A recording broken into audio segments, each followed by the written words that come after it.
The US government is currently caught in a quiet but fierce internal battle over a highly sensitive security document. Federal officials have for months delayed the public release of a comprehensive report detailing technical vulnerabilities in the nation's voting machines.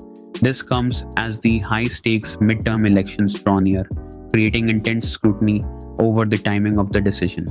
Produced by the Office of the Director of National Intelligence, the study represents the most detailed federal review of election hardware security in years, but as security experts call for immediate disclosure, the White House has kept the report firmly under lock and key.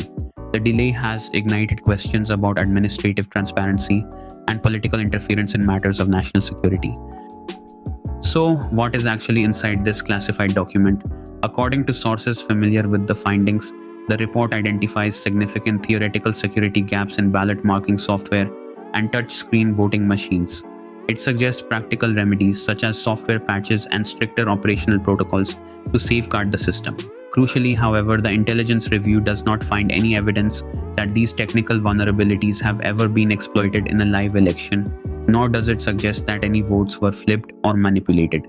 It is a report about hypothetical vectors, not active breaches.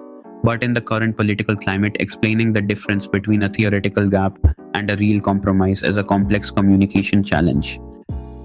The hesitation to release the report stems from a deep internal dilemma within the administration. Officials are reportedly split. On one side, security agencies argue that holding the document prevents pre-election panic and keeps adversaries from learning about potential exploits. They worry that publishing these flaws weeks before a major election will fuel conspiracy theories and severely damage public trust in the voting process. On the other side, transparency advocates and some political advisors argue that withholding the findings will be interpreted as a cover-up, ultimately doing more damage to voter confidence when the delay is exposed. Trust is being balanced against stability, and neither side is winning the argument. Adding to the friction is a major transition at the very top of the intelligence community. The voting machine investigation was launched and overseen by the outgoing Director of National Intelligence, Tulsi Gabbard.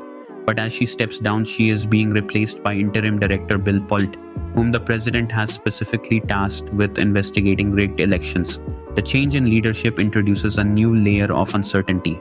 Analysts are watching closely to see how the new team will frame the unreleased findings, with some Democrats privately concerned that the report's conclusions could be used to pressure states into changes in voting procedures. The controversy surrounding the delayed voting machine study highlights a fundamental paradox of modern democracy. Securing our systems requires pointing out their flaws so they can be fixed, but doing so in a highly polarized environment runs the risk of dismantling the public confidence that makes elections work in the first place. Whether the White House releases the document before the midterms or continues to hold it, the political fallout is inevitable. In the battle between security, transparency, and public trust, the ultimate casualty is voter confidence. Power down.